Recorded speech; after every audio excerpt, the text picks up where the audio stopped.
In this video, we will be discussing the periodic trends in radii of atoms and ions, using primarily the net ionic charge as our justification for these trends.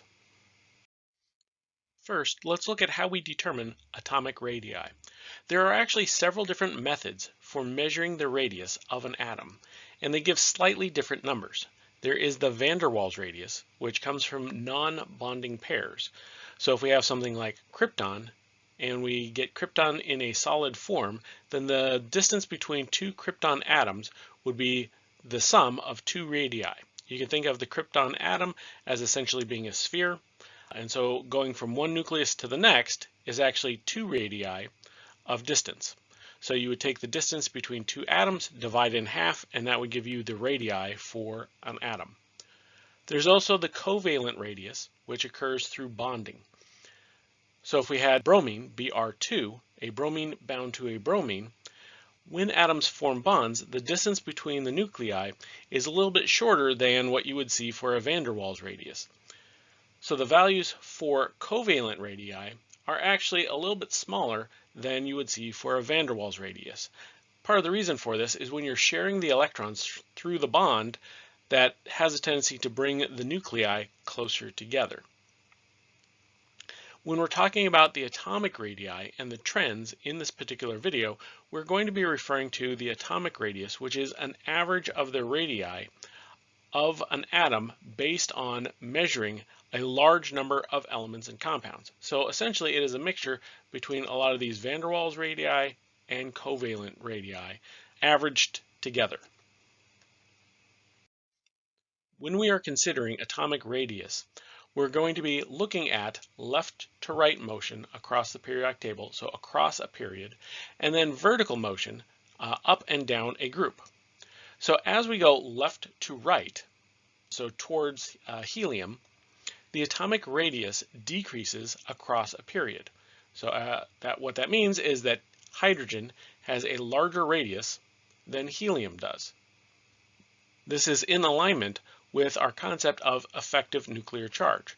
So the reason that even though as we're going left to right, we are adding electrons to the same valence shell, at the same time we are increasing the effective nuclear charge. That effective nuclear charge is the pull on your outer electrons towards the nucleus.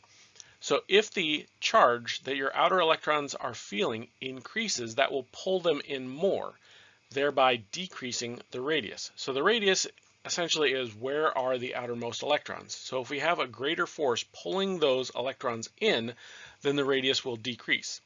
So as you go to the right, although you are increasing the number of electrons, the increase in the effective nuclear charge has a larger effect. So as you go across, your radius decreases. We can see that from our atomic radius graph here.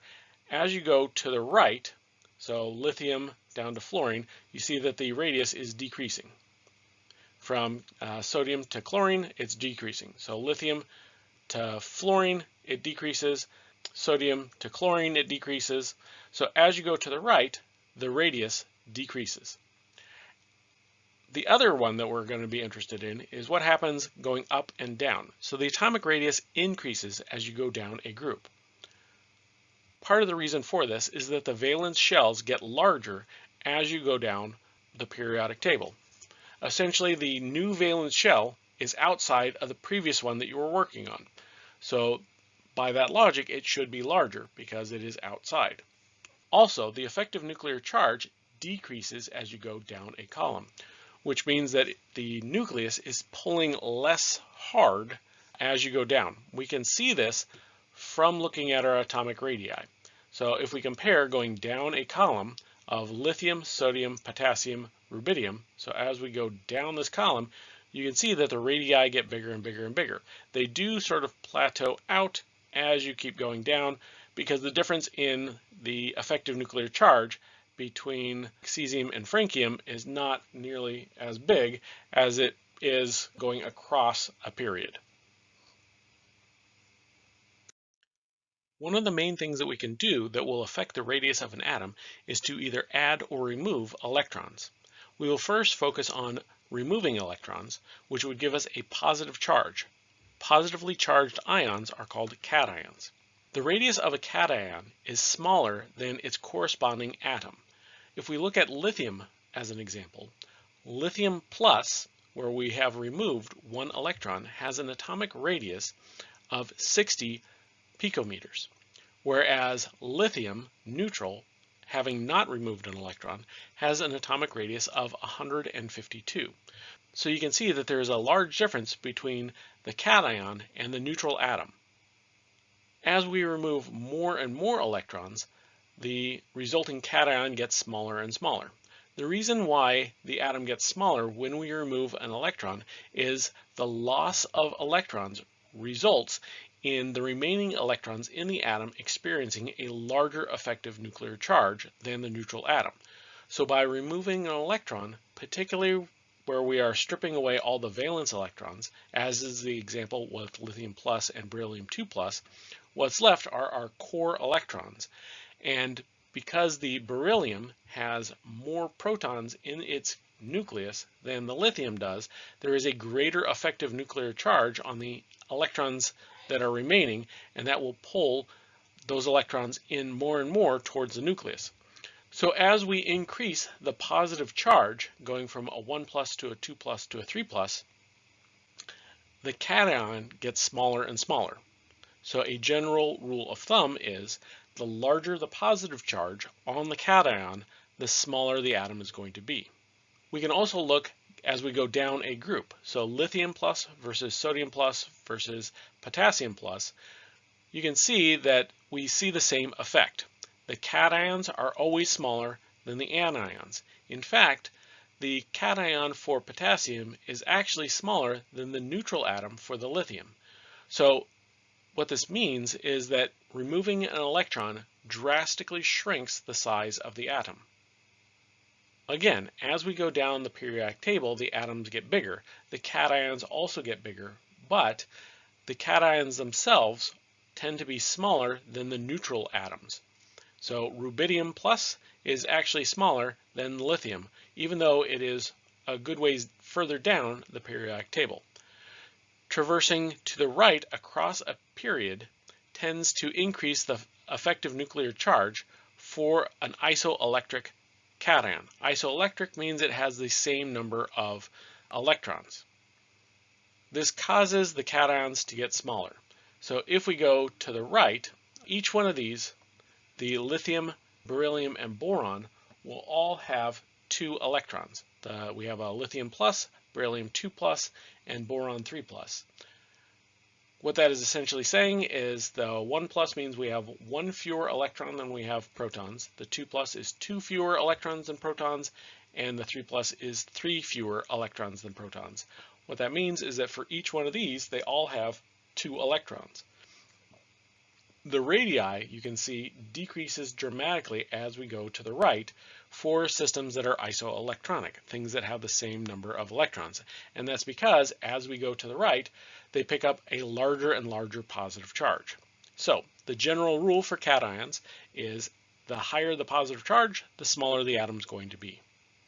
As well as you go down the periodic table, the larger the cation will be. The reverse of the cations would be, instead of removing an electron, adding an electron. If we add an electron, we get a negative charge, and these are called anions. When an atom forms anions, electrons are added to the valence shell. These new valence electrons experience a smaller effective nuclear charge than the old valence electrons, and that's because we are adding more electrons on.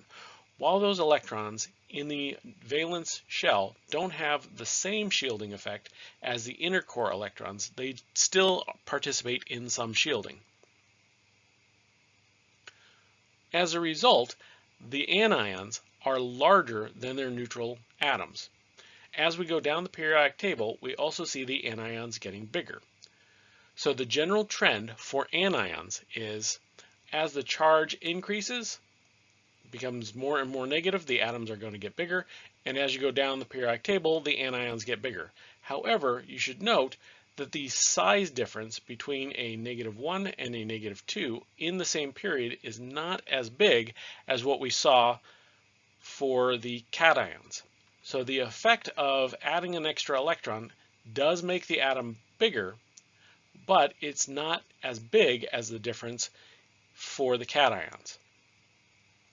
So again, going to the right for isoelectric systems will actually make our atoms smaller, and that is because as you go to the right, being isoelectronic means that you are reducing the charge on the atom.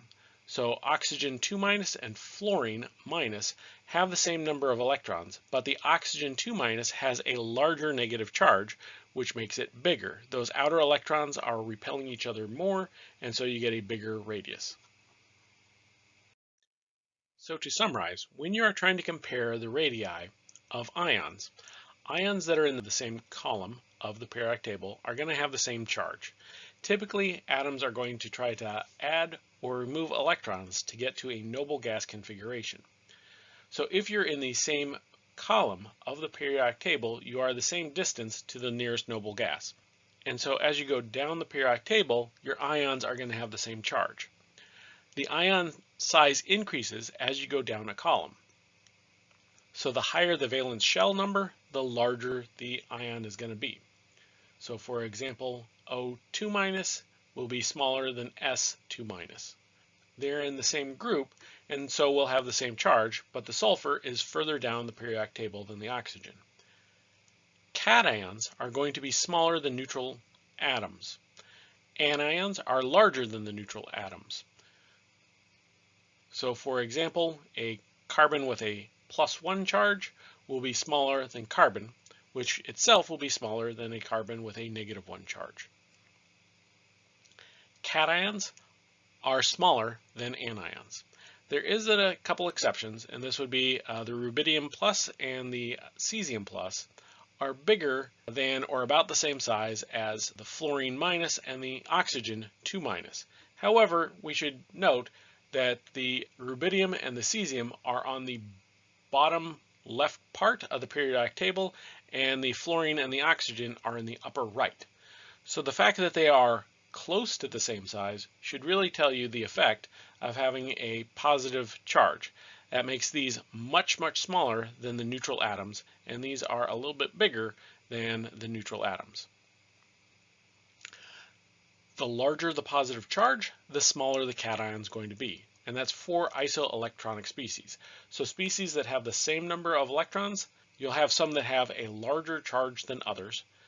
The ones with a larger charge will be smaller. Again, isoelectronic means having the same electron configuration.